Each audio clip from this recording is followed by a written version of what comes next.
this. And now, ladies and gentlemen, I am also recording, so I'll have edits to work with at least. How goes this? I'm doing well. How are y'all?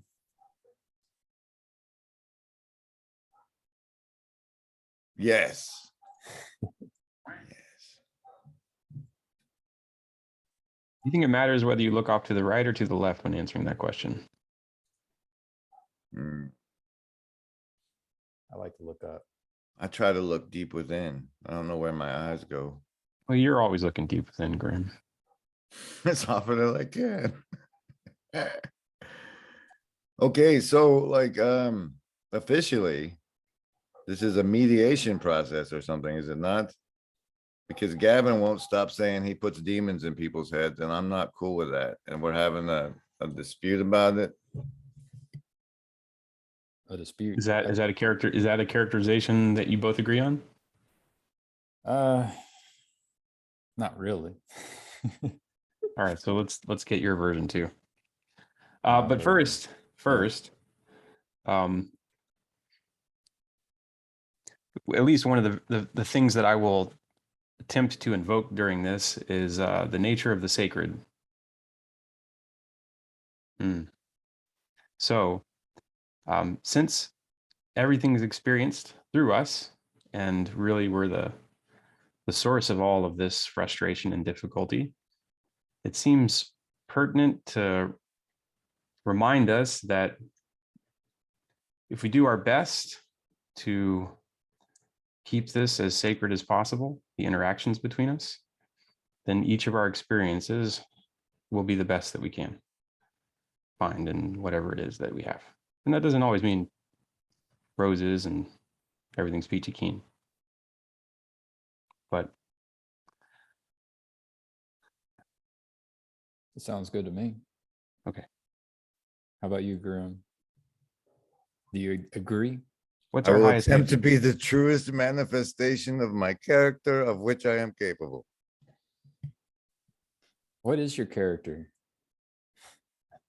Like, I'm thinking of the alignment. You had mentioned alignment in Dungeons and Dragons, and like, what character do you aim at? Well, I'm just gonna let the stalker types go to the reference video you just mentioned, because in that I also say which one I chose. So Okay. let's stay on topic here, sir. You Lest talked about a demons be character. in my head. You talked about the character. All right, so then we've gotten Grizz's depiction of how we arrived here. What's yours, Gavin? Okay. I could go into detail with a longer version, or I can try to keep it short. Let's go with concise, and if it if it's seemingly lacking, then we can always expound it. So I suggested an experiment that could be run in order to solve a problem, right? And the problem would be that people don't communicate properly. And so part of the experiment that could be run is that we practice communicating and participating, kind of like we're doing now. And the claim would be that that's the truth, and that I know the truth. And then in my mind, I thought of people who, when I say things like that, like I claim to know the truth, that they may think I'm wrong, right? And so I described that thing that comes up in their mind that thinks that the other person is wrong. I described that as a demon. And so, yeah, so that's the gist of kind of what happened. And then Mr. Griswold, he did not like this technique that I used and the words that I used. Okay, so let me ask then: is the demon the disagreement itself? So,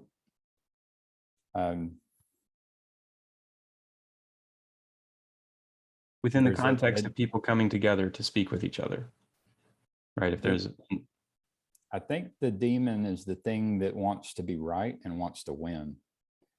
And so when you're trying to win and try to be right, for whatever reason, you're sacrificing something that's more sacred, something that's more precious. And that's like, to me, like the reason why we end up with conflicts that can't be resolved is because someone's trying to win. I found the resolution to our conflict, except I'm on speaker view, so I can't see me. Thanks, Zoom. You're the best. Sorry, I gotta go to gallery. Okay.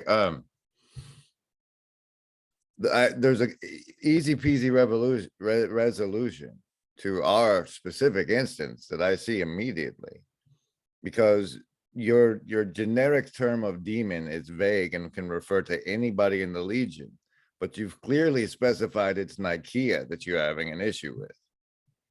So if you say Nicaea instead of demon, I have no qualm, and you can go about your merry way. No, I've heard of Nicaea. So can you explain Nicaea to me specifically? I watched a video where Jordan Peterson and John Vervaeke fumbled all over the spirit of Nicaea and this other spirit, and Nicaea was the competitive spirit they referred to in that video. So I figured it was a good term for this Venn of awarenesses. yeah.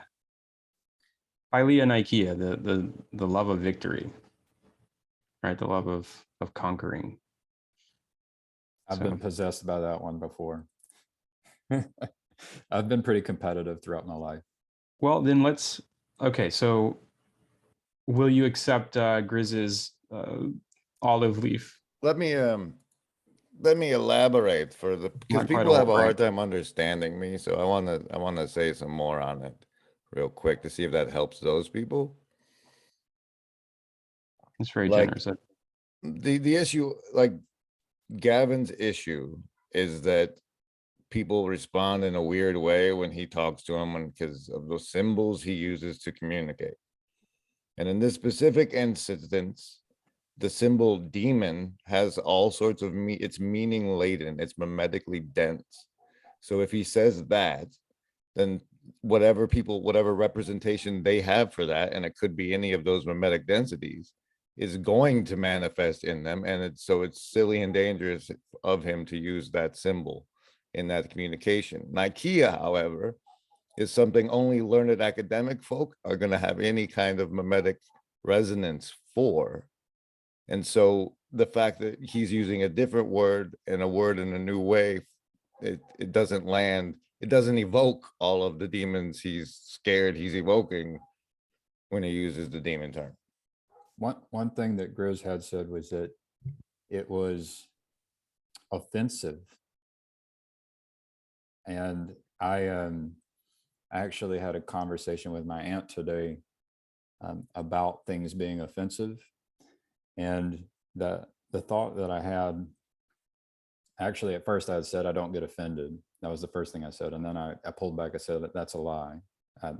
I get offended whenever I notice that I get offended when I'm seeking my own glory. But as soon as I am trying to like give glory to God or something greater than me, then I don't get offended. Becoming offended, and so in a way there's another kind of demon there. With some people might call that the ego, and maybe it's the same Nicaea, this spirit, that wanting a victory. But yeah, I noticed that today, and it seemed relevant to this conversation. And I also wanted to point out that, so the broader context of this was Jacob has asked a question to Paul Vanderklay about how the Roman Catholics are treated.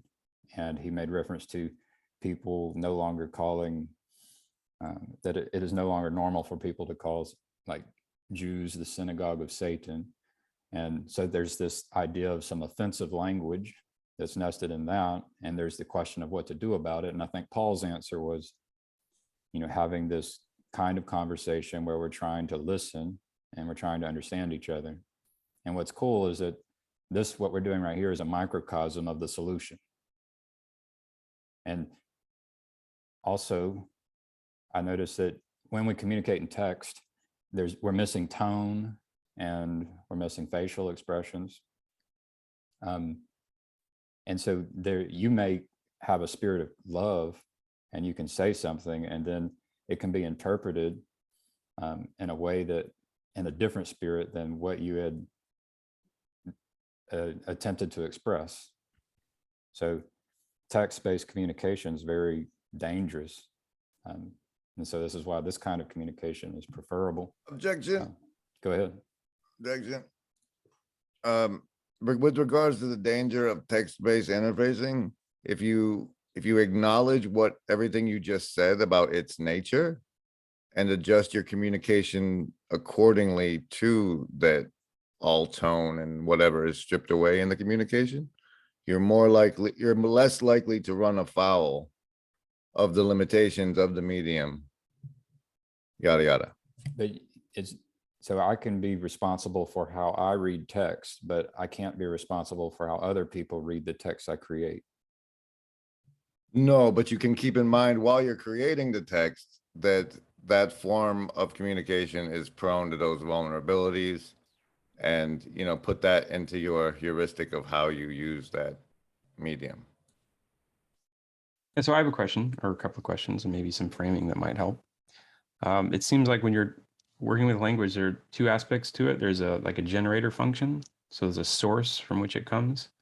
And then there's an editor, somebody who pays attention to what came out and then tries to refine it. And I've noticed that when I'm typing, the source seems a little bit different than when I'm speaking. Like the emotions that are more readily summoned, it's like a slightly different hue, right? Maybe the Venn diagram of things being accessed more readily, not quite a full overlap. And so then whatever comes, is it also true that the editor is different? Is it the same editor? What's occurring there? And do you guys notice that same thing? Because with text, I have a lot of time. The pace of it is different. I have a lot of time to edit it, right? But then I'm reading it and I'm interpreting it through the reading rather than interpreting it through the hearing. So, like poetry when it's read or poetry when it's spoken, it's a difference. Great segue. I wrote a poem tonight. Ooh. No, You want to share it? I do, but we don't have to do that yet. Wow. Before I interrupted, I had something to say. That's amazing. You might come back. So generator function, editor. Oh yeah. It's state-based consciousnesses. Mm-hmm. And like when you go to write is a different state than when you're slinging on Discord or on a text messages. Those all evoke different states of consciousness in you. So like if I'm going to make a blog post versus going to say something in Discord, and whatever state you're in when you see a message is influenced by the medium, and also something to take into consideration as part of the context of the communication wherever you're communicating. One thing that came to mind was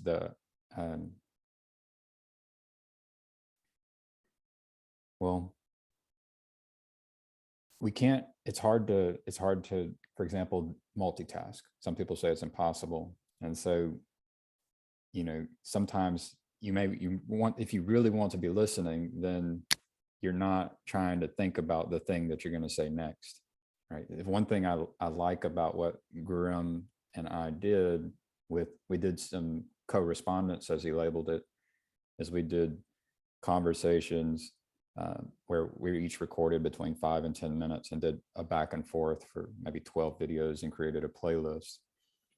It wasn't, I don't know how entertaining it would be to an audience, but it was playing with a way of communication that recognizes maybe the risks that are in text and the difficulty, especially for someone like me, the difficulty in being able to participate in real time, going back and forth, kind of like a dance. Because when you can listen to something and pause it, slow it down, replay it 2 or 3 times, you actually can get more out of what the other person was saying. And so I'll go back and listen to our conversation sometimes, and I'll get more out of it, and then I'll want to do another response. So that's what came to mind when you were talking about a generator state and an editor state, is that being able to go back and edit it and refine what you wrote. I think that can be helpful sometimes. Yeah. Well, so when I'm writing, it seems like I'm generating and editing, and I can do it from these different agent-based situations where I can consider myself in the context. I can consider either of you in the context, like you're both reading it. I have representations of Grizz and Gavin. I think, well, what would they think? And I can edit it. But if you're here with me, I'm speaking to you directly, and hopefully I'm receiving feedback from you of some kind, like the slight raise of eyebrows, right? Like that occurs, right? There's something that is transmitting some amount of information, and it's highly compressed, and I may not even be aware of it. So we definitely, there are arguments to be made about multitasking, but the brain is very obviously a parallel processor. It's consuming and processing information in a simultaneous, bewildering variety all the time. So there's a compression in body language that is extraordinary, that gives you feedback about how it's being received.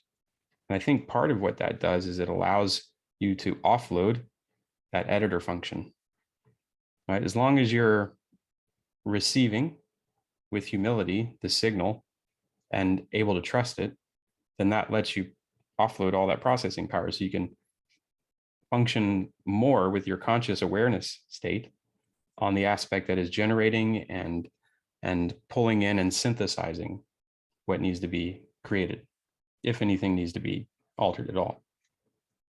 So, I mean, that's partly what we're assuming here, right?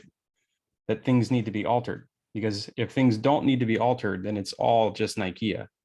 It's all minerals bouncing against each other, and whichever one's more fragile is the one that shatters and the other thing wins over. But because we're ductile, we're pliable creatures, we're plastic, right? We can change our shape.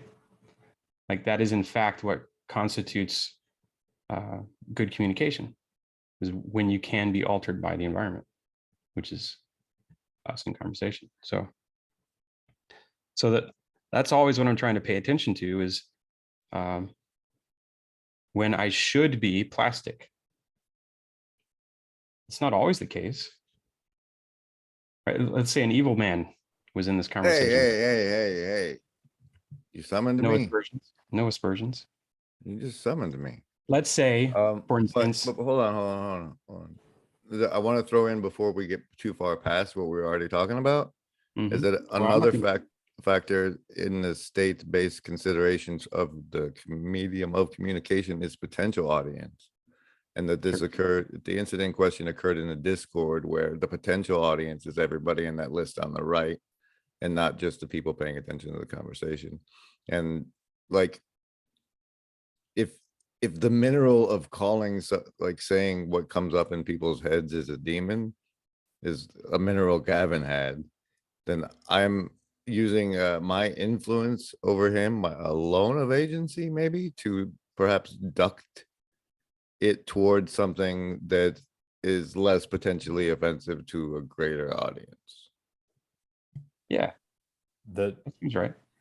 but here's the thing is, so like, I believe that I've noticed that when I become offended, it's because I'm doing a seeking of my own glory.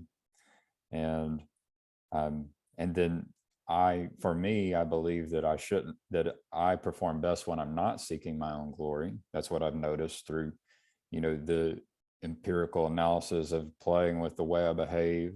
And so I tend to believe that this might be the way humans should behave. And it's at least an experiment humans should try. And so offending people it has something to do with your goal. And, so if you want to avoid offending people, then, that might align with a goal of trying to be popular. Or maybe there's a goal of just, trying to do the baby steps first, if depending on your audience. So yeah, I can understand that there's an audience is important. It's nice to know your audience. And then I think there's also a question of the goal. And then there's this question of, what do you think about this idea that when you notice that you have become offended, that perhaps it means there's some self-work that could be done? Well, there's always some self-work to be done, and that's what everyone, at least to me, avoids at all costs. So like you asking my brain to do things I don't want to do is by nature offensive. However, this whole seeking your own glory angle, I have a proposition for you. Check this out. What if it is the most glorious to be a living conviction of sin? Like, what if seeking your own glory becomes the glorification of the creator, rather than like being like, okay, creator, I'm going to take my understanding of what you want in this world and be my best manifestation of that. Like, I don't know how what I'm saying is any different, but like, because I'm still selfish in it. It's like, you know what, you're the best. And I know that if I'm going to be the best, it's by manifesting this. And so I'm still being selfish, but also living in the way you're trying to when you're not glorifying yourself. And you still get to be selfish. So when you invoke the creator, you're invoking a higher perspective, a broader undertaking, right?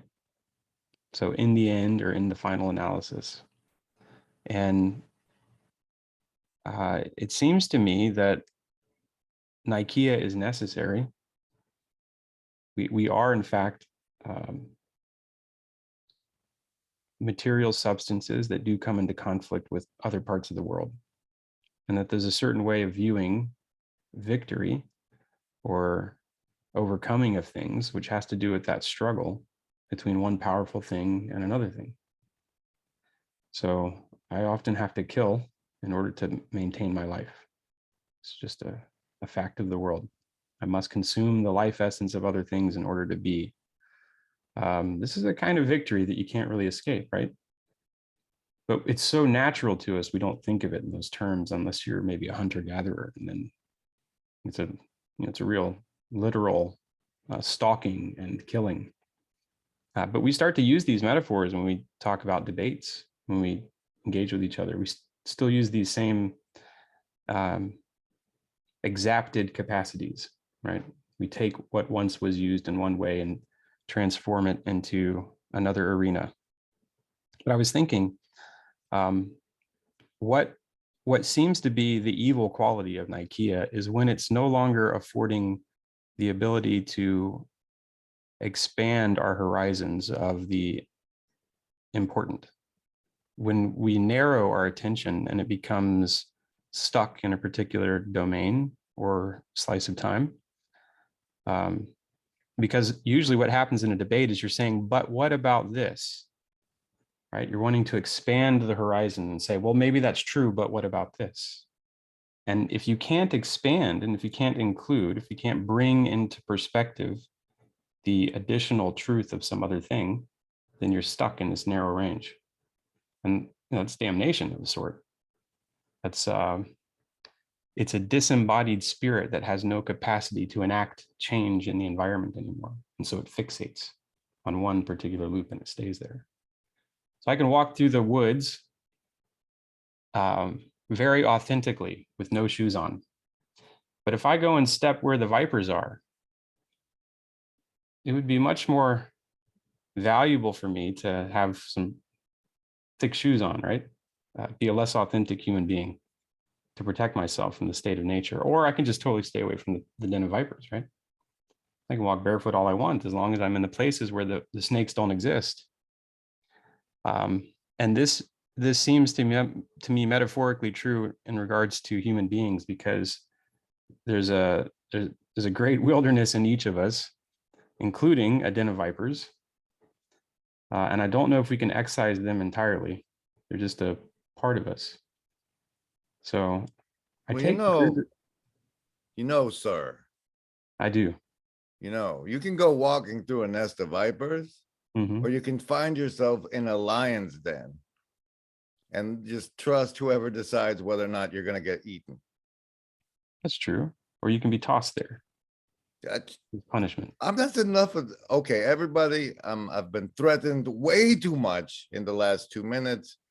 I put the poem I wrote in the Discord. We were discussing this meeting, and I thought it would be a great demonstration of how things can be interpreted and misinterpreted via text if one of you two read that instead of me.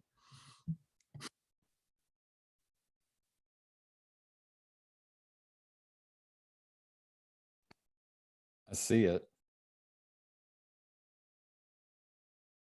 Would you be so kind as to read that for us, Gavin? I can try. Praying to Hitler will get you demonetized. Sounds like demonetized. So praying to Hitler will get you demonetized, but the angels are demons. Neath thinnest of guys, who then are the demons. Will you be surprised? All right, Tyler, do you want to give it a go to demonstrate how different it can be interpreted? How different it can be interpreted in tone. Yes, or just like how different people reading a thing sounds different to people. Praying to Hitler will get you demonetized, but the angels are demons, neath thinnest of guys. Who then are the demons? Will you be surprised? Okay, and now what everyone's always been waiting for, my own reading of it.